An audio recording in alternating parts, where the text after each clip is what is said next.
युद्ध शुरू होने से पहले अर्जुन और उनके मार्गदर्शक और सारथी कृष्ण के बीच जो वार्तालाप हुए थे उसी को चित्र और शब्दों से आप सभी के सामने प्रस्तुत करने की एक कोशिश।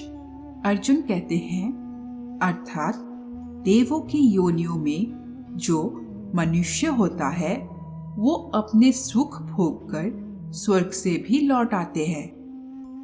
कृष्ण कहते हैं, हाँ, और मनुष्य की योनि प्राप्त होने पर फिर कर्म करते हैं और इस तरह सदैव जन्म मृत्यु के कष्ट भोगते रहते हैं। अर्जुन कहते हैं, हे मधुसूदन, क्या कोई ऐसा स्थान नहीं जहां से लौटकर आना न पड़े और जन्म मरण का ये चक्र समाप्त हो जाए? कृष्ण कहते हैं, ऐसा स्थान केवल परम धाम है, अर्थात मेरा धाम, जहां पहुंचने के बाद किसी को लौटकर नहीं आना पड़ता। इसी को मोक्ष कहते हैं। हे अर्जुन, मनुष्य के जन्म का प्रधान उद्देश्य है मोक्ष प्राप्त करना, और ये मोक्ष केवल मनुष्य योनि द्वारा ही प्राप्त हो सकता है। इसीलिए मनुष्य के शरीर को मोक्ष का द्वार कहा जाता है। हे अर्जुन, मानव शरीर बड़ी मुश्किल से मिलता है, उसे यूं ही गंवाना नहीं चाहिए। देवता भी मानव शरीर की आकांक्षा करते हैं, परंतु मनुष्य की विडंबना यही है कि वो इस शरीर को अर्थात मोक्ष के अवसर को गवाता रहता है, सारी आयु भोग विलासों में बिताता है, यहाँ तक कि जब शरीर छूटने का समय आता है तब भी वासना उसका पीछा नहीं छोड़ते। हे अर्जुन, मृत्यु के समय जो वासना मनुष्य के मन में तीव्र रहती है, उसी वासना के अंतर्गत मनुष्य का दूसरा जन्म होता है। माता पार्वती कहती है, प्रभु भगवान श्री कृष्ण ये क्या कह रहे हैं कि मृत्यु के समय मनुष्य के मन में जो वासना या जो अधूरी कामना होती है, मनुष्य का अगला जन्म उसी के अंतर्गत होता है। इसका क्या अर्थ है? महादेव कहते हैं, देवी, इस समय भगवान श्री कृष्ण ने जो कहा है वो अत्यंत ही गोपनीय है और गुर ज्ञान है, बल्कि इसे एक गुप्त विद्या ही समझो। जिसे ये विद्या आ जाए उस प्राणी को बड़े सहज तरीके से मोक्ष मिल जाता है। माता पार्वती कहती है, मैं समझी नहीं भगवान, ये गुप्त विद्या क्या है? महादेव कहते हैं, देवी, ये गुप्त विद्या मरने की विद्या है।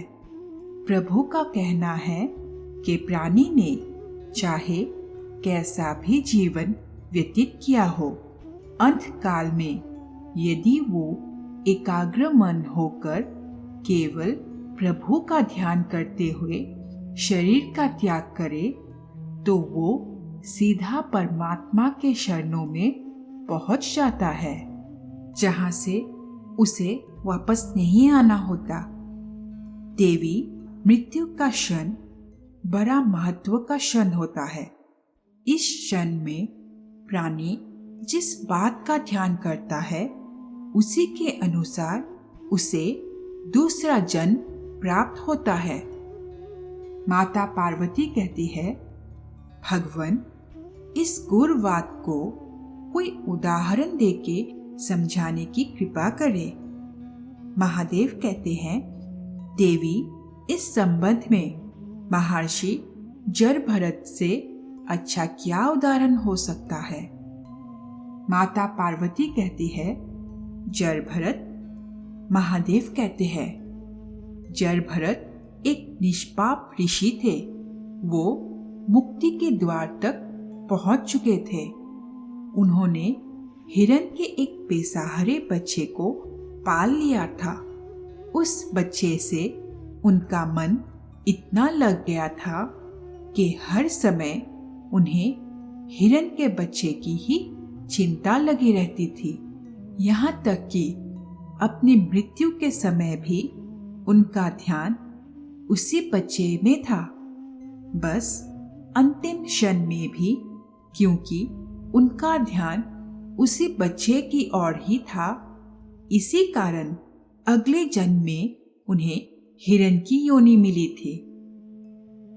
माता पार्वती कहती है, प्रभु, मृत्यु के समय का इतना महत्व क्यों होता है? महादेव कहते हैं, देवी, मनुष्य के मृत्यु का समय मोक्ष का अवसर होता है। ऐसे समय में यदि मनुष्य अपने विधाता से मिलन के बदले उसके माया के मोह में पड़ा रहे तो ये विधाता का अपमान जैसा ही है कि वो अपने विधाता से अधिक महत्व उसकी बनाई हुई माया को देता है। इसीलिए उसे मृत्यु के बाद स्वर्ग तो मिल सकता है, परंतु मोक्ष नहीं मिल सकता। इसीलिए देवी, मृत्यु के समय मनुष्य को संसार के किसी वस्तु में नहीं, केवल अपने परमात्मा पे ध्यान लगाना चाहिए। अर्जुन कहते हैं, हे योगेश्वर, आपने मेरे कई प्रश्नों का उत्तर दिया है। एक प्रश्न और पूछना चाहता हूँ। सुना है कि मृत्यु के समय मनुष्य को बड़ा कष्ट उठाना पड़ता है, चाहे वो मृत्यु युद्ध भूमि पर किसी शस्त्र के घातक घाव के कारण हो या अपने आप आए। क्या मृत्यु को आसान बनाने का कोई तरीका नहीं है? कृष्ण कहते हैं, हे अर्जुन, प्रश्न मृत्यु को आसान बनाने का नहीं है, बल्कि जीवन मृत्यु के चक्र से निकलकर मोक्ष प्राप्त करने का है। यदि मनुष्य मृत्यु के समय ये विधि अपनाए जो मैं तुम्हें बता रहा हूं, तो उसे तुरंत मोक्ष प्राप्त होगा और वो सीधा मेरे धाम को पहुंचेगा। अर्जुन कहते हैं, वो गोपनीय विधि क्या है माधव?